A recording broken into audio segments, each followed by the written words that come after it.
Hello வணக்கம், welcome to Nellai AachiSamayal. இன்றைக்கி நம்ம சேனலில் கிர்னி பழ ஜூஸ் போடுறோம். இது இந்த சம்மர் இப்போ ஸ்டார்ட் ஆகிட்டலாம். ஒவ்வொரு நாளும் நீங்கள் ஒவ்வொரு ஜூஸ் போட்டு குடிக்கிறது ரொம்ப நல்லது. இன்றைக்கி நம்ம கிர்னி பழ ஜூஸ் போட்டிருக்கோம்.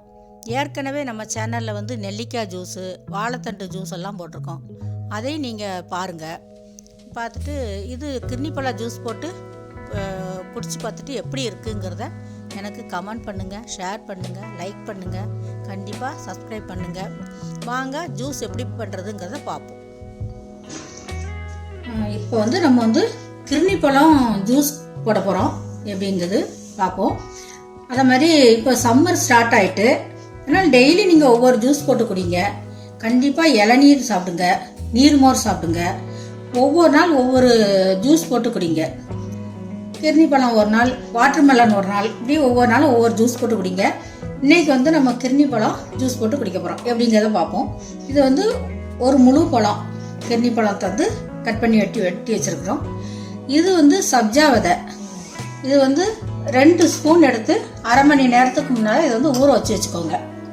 இது லெமன் 2 ட்ராப் விட்டுட்டோம்னா இதில் புளிஞ்சு விட்டு நம்ம குடித்தோம்னா இது இனிப்பாக இருக்கும். புளிப்பும் இனிப்புமா ஜூஸ் ரொம்ப நல்லாயிருக்கும். நீங்களும் இதை மாதிரி வீட்டில் பண்ணி பாருங்கள். வாங்க நம்ம இதை எப்படி பண்ணுவோங்கிறத பார்ப்போம். இப்போ நம்ம கிர்னி பழத்தை நம்ம ஜாரில் போட்டோம்.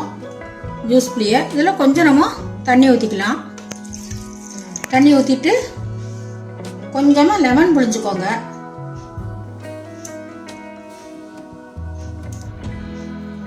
கொஞ்சமாக லெமன் புளிஞ்சு நம்ம அதை அடிச்சிருவோம். இப்போ நம்ம ஜூஸ் அடிச்சிட்டோம்.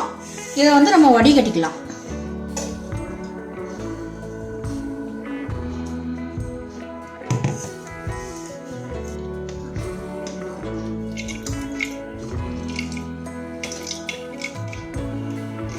ஜூஸ் அடிச்சிட்டோம் மிக்சியில்.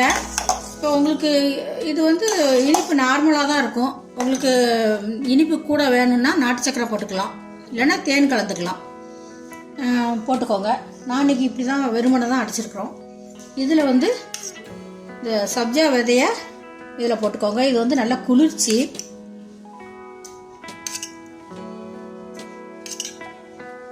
போட்டுக்கோங்க. இந்த ஐஸ் இப்போ இதில் போட்டுக்கோங்க.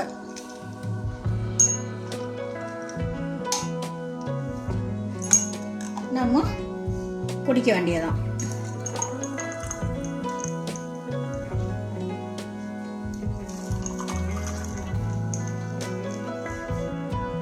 இது இந்த சம்மர் சீசனுக்கு ரொம்பவே நல்லாயிருக்கும்.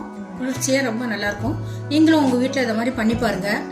பண்ணி பார்த்துட்டு எனக்கு எப்படி இருக்குங்கிறத கமெண்ட் பண்ணுங்கள், ஷேர் பண்ணுங்கள், லைக் பண்ணுங்கள், கண்டிப்பாக சப்ஸ்கிரைப் பண்ணுங்கள். இந்த கிர்னி பழம் சாப்பிட்றது ரொம்பவே நல்லது. இந்த பிசிஓடி பிரச்சனைக்கெலாம் இது ரொம்பவே நல்லாயிருக்கும், நல்லது. இது நீங்கள் கண்டிப்பாக ஜூஸ் போட்டு குடிச்சு பாருங்கள். மீண்டும் அடுத்த ரெசிபியில் உங்களை நான் சந்திக்கிறேன். அதுவரை நன்றி, வணக்கம்.